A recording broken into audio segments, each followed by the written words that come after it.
I don't know if I can do it. All right. Hi, I'm here at J. Landers Brass with Jörgen van Rijen from the Royal Concertgebouw Orchestra. Very good. There we go. I pronounced all of the words correctly. Very excited to play at ITF this year from 10 until 13 July, and I hope to see many of you there. Have you been to ITF before? Yes, I've been to quite many. You've performed, or have you gone? Have you ever just gone as a guest? Actually not. That would be really nice, but Yeah. always if I've gone, then it was to play. Sure. Well, I mean, you've been playing in major orchestras for a very long time, so it's not like you would have been going as, you know, a high school student or something. No, I would have loved it when I was a high school student, but at that point there was never one around where I was, and it never made it. So could you just tell me like some of your experiences with ITF in the past when you've played? Yeah, of course. The first one was actually already in 2000 when I just entered the Concertgebouw Orchestra, and it was the first time to play for a hall full of trombone players. That was the first time? That was the first time, except maybe exams in Sure. school where there's your colleagues. But Uh-huh. so that was nice. It was in Holland also, so it was in Utrecht where I'm close from there. So that was great, and after that I've been to many. Very nice one, and the great thing is to play with other players and with some of my heroes and some of the people I've always been listening to, and suddenly you're allowed to play together on one stage, and that's fantastic. Yeah. Now you have a bunch of trombone quartets, right? That you played with. Were any of those kind of inspired by the festival, or did you put them together for it, or meet those people there, or was it completely separate? We have this trombone quartet with Joe Alessi and Michel Becquet and Stefan Schulz and me, and the idea to do this quartet sort of was already existing, and then we organized our own trombone festival in Rotterdam, the Slide Factory, and one of the years it also was the sort of European ITF. That year there was no other ITF going on, and that was the first time we actually played together. So there was, we came together in Rotterdam for a week and rehearsed and did a concert there. It was great.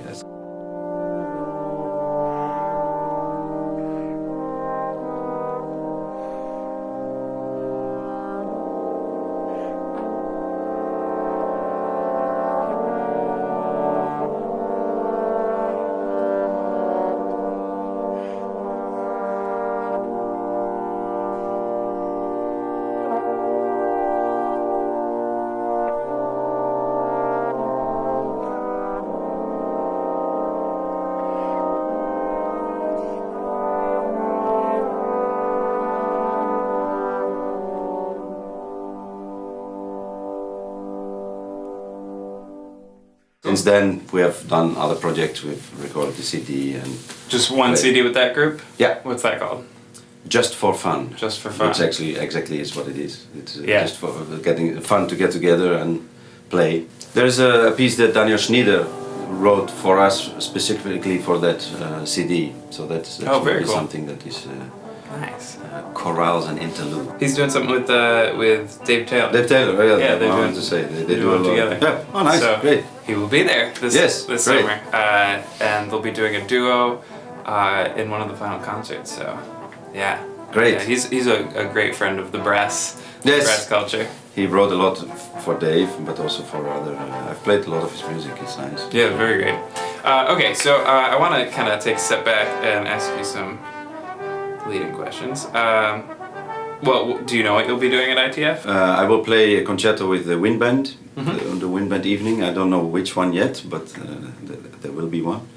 And I'm doing a recital and a joint recital with David Rejano, principal trombonist of LA Philharmonic.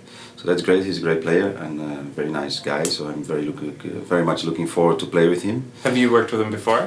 Not really. We met before, but we never really played as a duo together. So we will do our own things during the concert, but also try to make some duets, and we ask some people to write something new.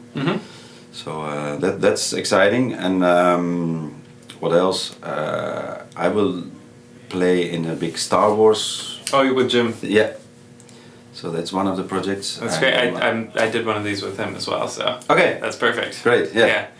Yeah, Jim Nova, he's doing really cool things. Yeah. So you'll be in that all-star Yeah. group. Very cool. Yeah. So I've seen you've had a whole bunch of experience playing some very old styles Baroque kind of stuff, some obviously classical and orchestral stuff, and then you've been one of the other few people that has been using technology in your music. Can you talk to me a little bit about that progression and where those different influences came in? Do you enjoy playing it all? Actually, I do enjoy playing it all. For me, it's a pity if music is too much like in boxes. Like I do classical, I do this, Sure. I do old music. Like the old music just came from the fact that that I never realized how much original old music there is for trombone until I actually met Daniel Lassalle. He's a sackbut teacher Baroque trombone teacher in France, in Lyon, where I studied for a while. And I suddenly realized there is a whole period where the trombone was the only chromatic brass instrument. Sure. Before the valves were invented. And in a lot of chamber music they used trombone because they could play all the notes. So there's beautiful trio sonatas, duo sonatas with continuo and 2 violins, or with other instruments, and it's fantastic music. And it's a pity that actually we on the modern trombone we are not so much using this music. So I that's why I started to be interested in it, and then I thought it might be interesting to play it actually on all instruments to see how it worked, and so that's how I came into it. And it's beautiful music. Yeah. Which is sometimes, I mean, it doesn't have to be old or old-fashioned. It's very lively and it's almost dancing music sometimes. Somehow actually very close to jazz in Sure. a way, because there's a lot of improvisation and a lot of dance, a lot of groove. So that's what I love there, but I like basically every style. I love playing in the orchestra. There's beautiful parts in big symphonies, in Mahler or Bruckner or Shostakovich, so these things is fantastic to do. But I love to do solo stuff as well, chamber music, and there has been, after this Baroque time, there's been a long time not much for chamber music or solo trombone. There's a lot in orchestra, but not. And then 20th century again, which is the pieces we all know, but there is a room for more. We don't have the repertoire like violin or piano with Mozart and Rachmaninoff and Beethoven and Brahms. So in a way, there's a Dutch football player who always said every disadvantage has an advantage. So the advantage of our instrument is that a lot of things has still to be done. We have to discover, we have to conquer still the public a little bit. Yeah. And so that's why I like very much to do new things with composers writing for me, and also trying out stuff with electronics. So all the resources there are nice to use. Did you bring the technology, or did the composer you were working with bring it? Actually, I brought it, but he was very familiar to it. So the first, actually no, it's not the first piece that was written for me with electronics I was like, wow, it's a piece for trombone and we call it a tape, but it's not a tape, it's a soundtrack. And film. And there's a film aspect. But that came later, because that composer always does that. So he writes solo pieces with soundtrack. So that was his idea basically, and the soundtrack he used was from a television documentary. He used the voices of American soldiers who explained what happened to them in the war in Iraq. Okay. And he sampled the voices and built a whole piece around it. And because it was based on a TV documentary, it was very logical to also make a film with it. So the film came actually later in the piece.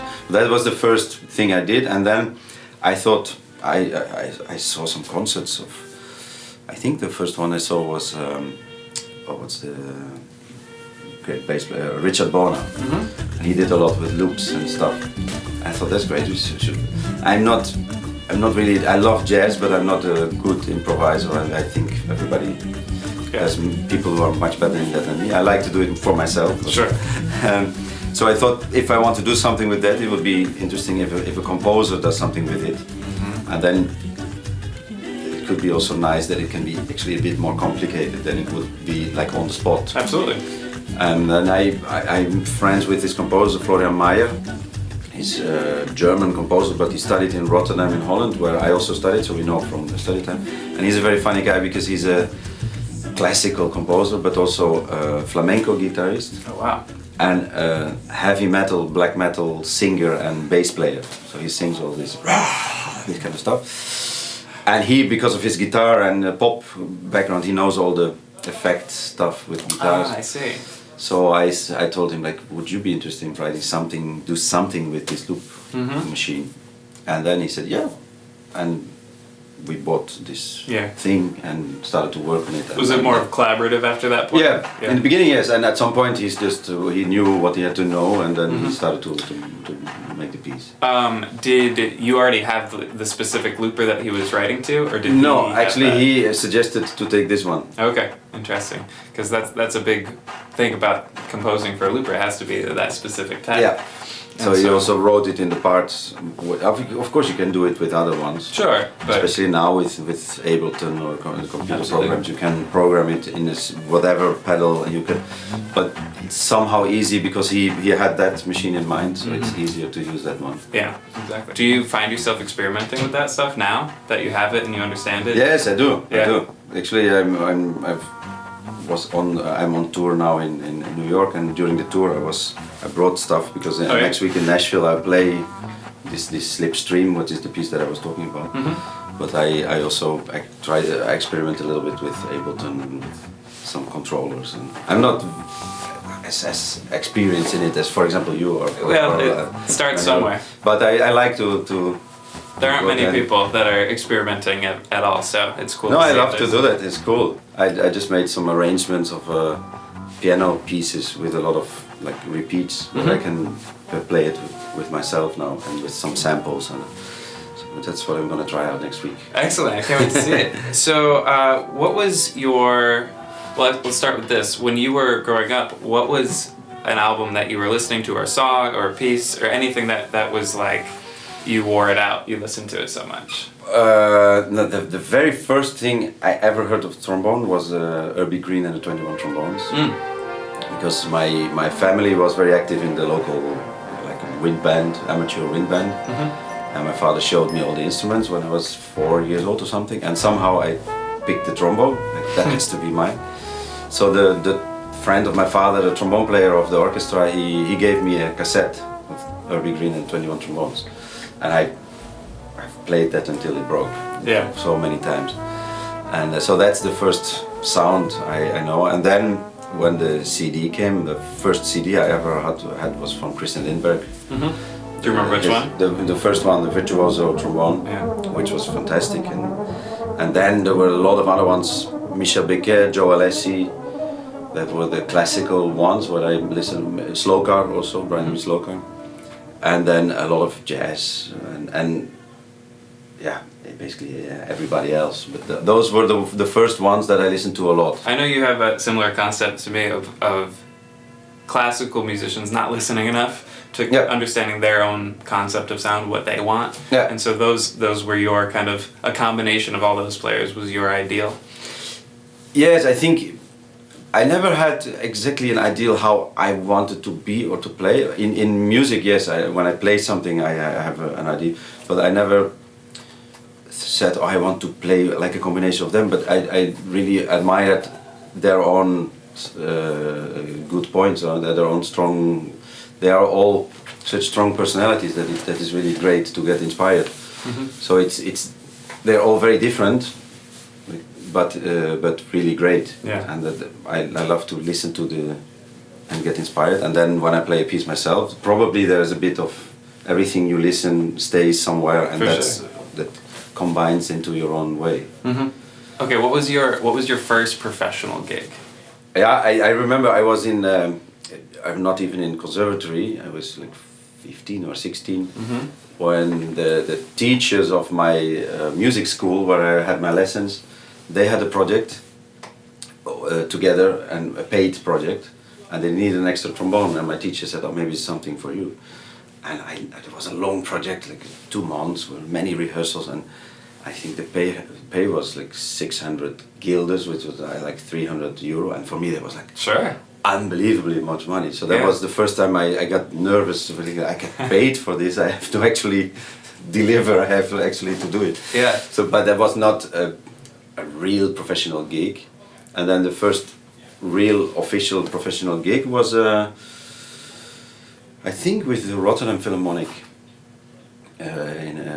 My teacher, another one that I was teaching, my teacher George Wiegel was playing in the orchestra, and they had a election for like an assistant conductor. So there were many coming, and they had to sort of an audition, and I played, which was great because it was like a whole book of different pieces. Sure. That through. So we played a little bit of Bruckner, a little bit of Mahler, and I think Firebird, Stravinsky, and there was so many different things that was like whoa, what's happening? Yeah. But that was the first official gig I did.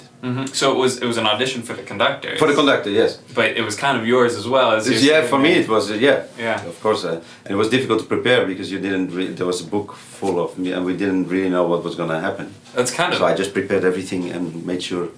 I like that better than an orchestral audition. You know, like you have to learn it all. Yes. So here, you know, Yeah. you can't really be as prepared as you want to be. Yeah. That's kind of interesting. Do you have any like horror story that comes to mind of a performance or a gig or recital that you wouldn't mind sharing? Humanize you a little bit. Of course, I must have. It's always difficult to come up with something on the spot. I mean, did you have any trouble getting over performance anxiety or being nervous on stage or any of that? No, of course. I think everybody will be nervous from time to time. But some people use it to their advantage, and it feels good to be kind of like. Yeah, a little bit on edge. when I finally go on stage, normally it feels good. Before it can be annoying. Yeah. You think, why am I doing this? But actually, I've had like earlier on in my career moments where you're on stage with a lot of people and shaking and everything. It's like, oh, what's happening? And that doesn't happen very often anymore. But still, of course, like everybody, I'm excited. But horror stories.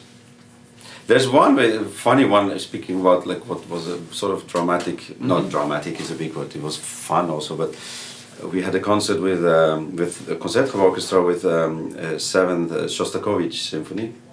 It's 6 trombones, and so all the section, everybody was playing, and just before the conductor came up, somebody hit the music stand of my colleague, and the part fell off, and he fell between the two. How do you call it? Like the stage. Yeah. So we panicked and we ran off because it's quite a lot to play in this symphony. But there was no time because it was an old stage and they had to move everything down and then have up to go under, and everybody was already on stage ready to go.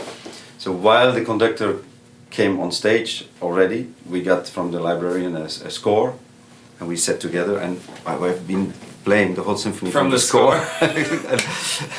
That was quite. I think we missed a few passages, but. So, was it one part that fell? There was one part. Okay. So, but you have to turn so much that I sat next to him, and so we were both turning, and it was a disaster. That's a good story. You think it's still under the stage? I think so. That's good. Because I'm pretty sure it was in Brussels. It's not the hall where we normally play, and we just left. And it was there, and I think nobody ever probably took it. That's great. I always have this sort of dream about a horror story, which fortunately never happened to me, but I'm always so afraid that during movements that we don't play, you sort of slowly start to fall asleep. And then I'm always afraid that in a very soft moment I will wake up with noise. That's always. I literally have this dream sometimes. So That makes, in a very quiet moment. How do you? I mean, Never happened so far. It's a funny thing to talk about, but it's kind of real. I mean, when you're playing in an orchestra in the trombone section, there's whole pieces you don't play sometimes. Yeah. What do you do? I try to focus on the music, to listen really to what happens around, because otherwise you dream away and then you can actually forget the few notes that you have to play. Yeah. This was once, speaking about funny stories, there is a Bruckner symphony, Bruckner 8 I think it is, with one cymbal, how do you call it? Like Crash. And I have been on stage once where the guy was on tour to do that one thing and he missed it. That's his whole job? That's the whole job, was this one thing. And he stood up too late and took them and said, oh, put them back. And that was the whole tour. But he didn't miss it again? Afterwards, no, that was probably, I think maybe it was even the last concert of that tour. Oh wow. That's a good one too. Do you have a kind of a routine if you have a piece of music you're not super familiar with that you have to end up playing, that you start with, or I mean, what's kind of your routine there? I play quite a lot of new music where there's not always recordings available, because the music is new, and then I just start by looking through. I think for me it's very important to have an idea how you want to play it before you actually play and study it. Exactly. Yeah. Otherwise you're just doing on the spot and you spoil it, like, so a lot of energy on, it's going nowhere somehow. So I like to actually learn pieces first just by reading it and having an opinion, but an idea about where it goes, how it's built up, how it's structured, and then it's much easier to play it. Yeah. You just play directly with a direction or a goal, I think, instead of just into the air. I've had people tell me the same advice for improvised jazz solos. Because before you play, you at least should know what you're trying to do. Yeah. Yeah. And rather than just, I'll play something as it happens, you know. Yeah. Have direction and have, you know, even if you don't accomplish it, you're trying to do something. Yes. Yeah. And that's often very important also, even for audiences. I mean, it's, you can listen to a concert where many things are missed, but the idea is very clear. You're not bothered by the notes that are missed. If the idea is not clear, then every note, if it's even not perfect, then what's there left? Yeah, just horizontally. Yeah, I know it feels like you're plugging the album. I promise, I'm asking the question. No, I love to, but if it's appropriate, I mean. Absolutely, I'm sure they would love to hear more about it. Few projects that I'm working on now. Yeah. One of them is this Fratres. Fratres. It means brothers. It's a very famous piece by Estonian composer Arvo Pärt. He's very well known. His music is sort of meditative. Is quite simple in a way, in a good way, and it's very going back to old music, to Gregorian kind of music. Yeah. And I play on this album 4 of his pieces transcribed for trombone. All on a modern trombone? Yeah, yeah. With a string orchestra is a group called Arcio Camerata, is of my colleagues of the Concertgebouw Orchestra, and combined with 3 Bach concertos. So that's all music. They're actually not by Bach. Bach at some point used I think 16 existing solo concertos for violin or oboe or this kind of instrument, and he transcribed them and made them better or different or for harpsichord. So this is existing music that Bach actually took and made the harpsichord versions from it, and that version I used for. And made it even better. No, I didn't change it. No pretensions to correct Bach or anything. No, but it's nice music, and they are 3 concertos from the same series, and 2 are by 2 brothers, Marcello, Alessandro and Benedetto, so it fits into the Fratres. And especially this Fratres piece by Pärt is quite, was a big project and it was quite demanding. The version I used was normally for cello, so it has a lot of fast stuff, and it's really, I think it's beautiful music. Yeah, I hope it will. And the other project that I'm working on at the moment is some new concertos, and it's coming pretty soon. It's coming another album with James Macmillan. He wrote a trombone concerto for me that I played now with several orchestras, and the recording will come out. I don't know exactly when, but in a few months. Mm-hmm. And I'm working on a few other composers that are going to write. The next one is next year is Bryce Dessner. He's an American composer who is actually a rock guitarist. He's from the band The National. Okay. He's in the band and How'd writing all the music. How'd you get hooked up with that? He's a classical composer more and more actually, and he writes very nice, interesting music. And we did once a project with him and Nico Muley and Sufjan Stevens. Oh yeah. And with seven trombones. The group that I'm playing in, the New Trombone Collective, we were part of the project, and he was there, so we got to know him. So it was originally string quartet. The four of us, as the three of us, and James McAllister, on percussion and other electronic exciting things, and then seven trombones, which just felt like a kind of appropriately muscular ensemble. Why did you choose seven trombones? There's actually a trombone collective in the Netherlands. And I think that's what it was. I think it was a group that existed. It was a group that existed. It was also part of like was sort of cat bait for getting Sufjan to agree to do it because he liked it seemed absurd enough. The planetarium. Yeah. So did you play the one in Brooklyn with? No, we didn't play it here. Were other people. Oh, okay, I was wondering. We did in Europe. We did in Amsterdam and London and Paris.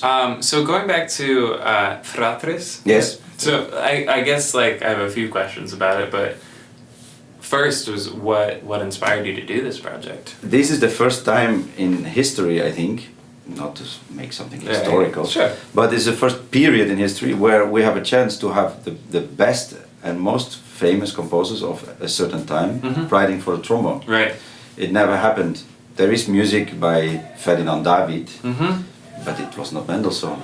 Sure. Albrechtsberger was the teacher of Beethoven, or Leopold Mozart, the father, or Michael Haydn, the brother. You know, we always had some. It was close, and I really love the idea of trying. You never know who will finally be seen as the big and the best ones, and who will like stand time and everything.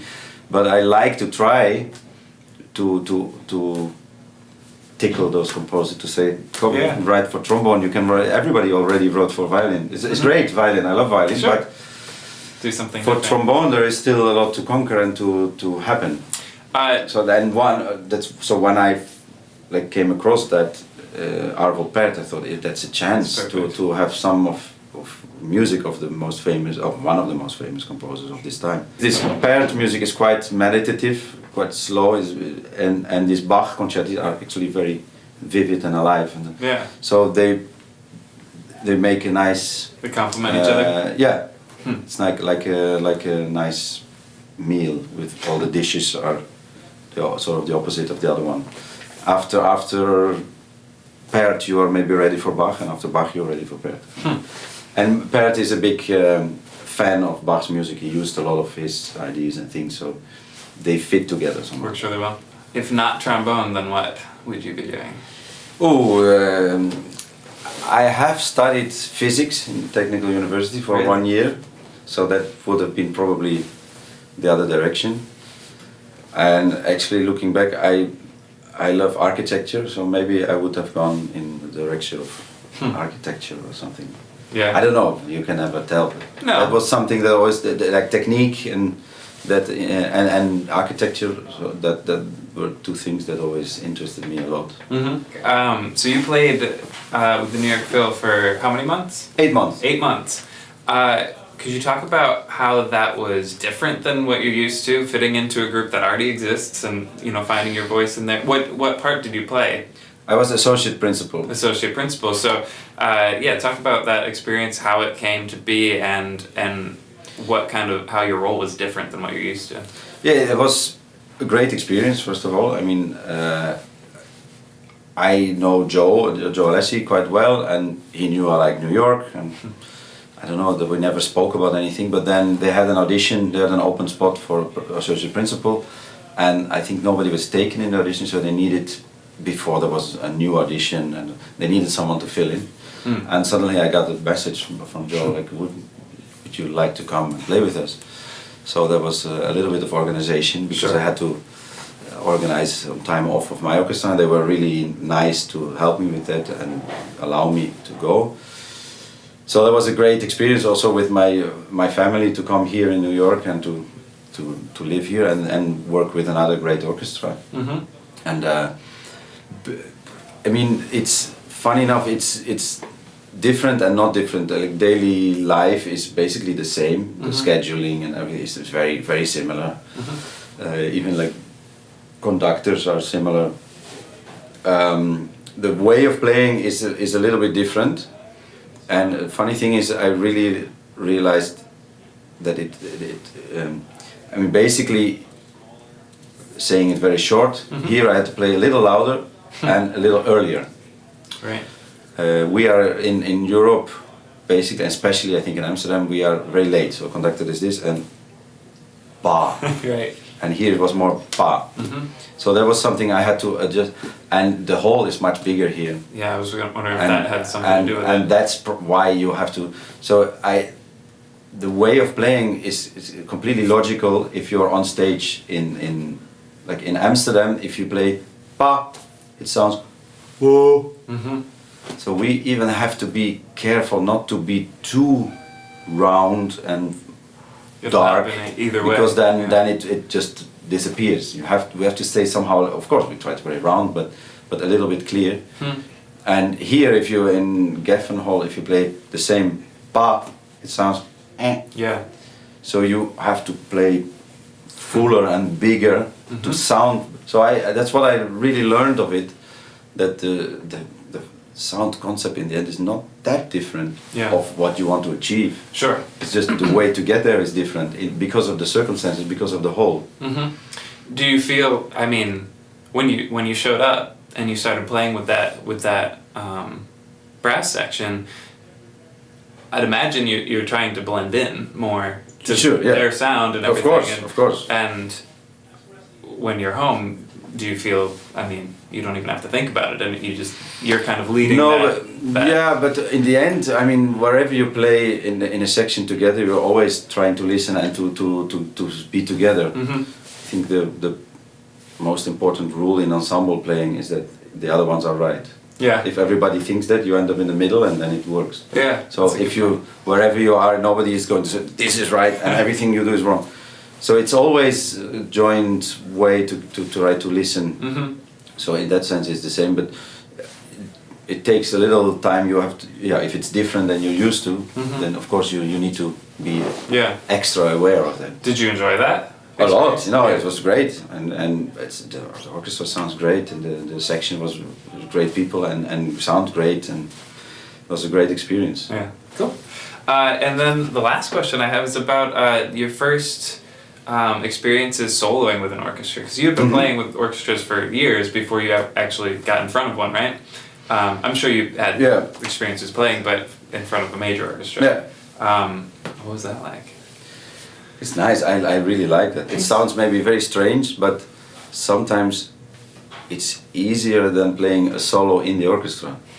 Because if you have to play bolero or Mahler 3 or these big solos, it's a lot of waiting, and there's a lot of sort of weight on your shoulders. You have one chance for a small passage, and you want to do good because you don't want to let down the rest. And if you play a concerto, it's more, you can much better prepare, and you're there, you're playing for 15-20 minutes, and if you miss one or two notes, there's not a lot to compensate. Sure. But there's some pieces where you have one bar solo in the orchestra, and you can be in the best shape of your life, but if you miss that one bar, then it was a terrible concert. So the stress is somehow different.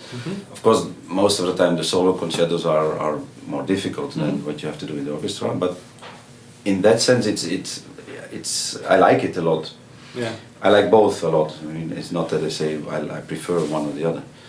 And so the first time I played with a big orchestra, actually I was quite young. I was very lucky when I was not even in conservatory. I was in a sort of preparation class of the conservatory in Rotterdam. I was, I think, 17 or just 18, and then I could play with the Rotterdam Philharmonic, Gröndal concerto. So that was like fantastic. You hear such beautiful playing around you, and think, whoa, no, let's try to do my best. Yeah.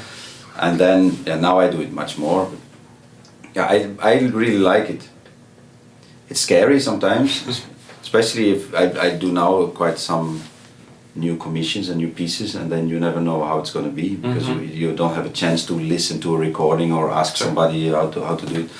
So then it can be sometimes a bit scary, but I like the challenge also. All right. Thanks for watching, and if you want to check out some of my music, listen to my new album Fratres.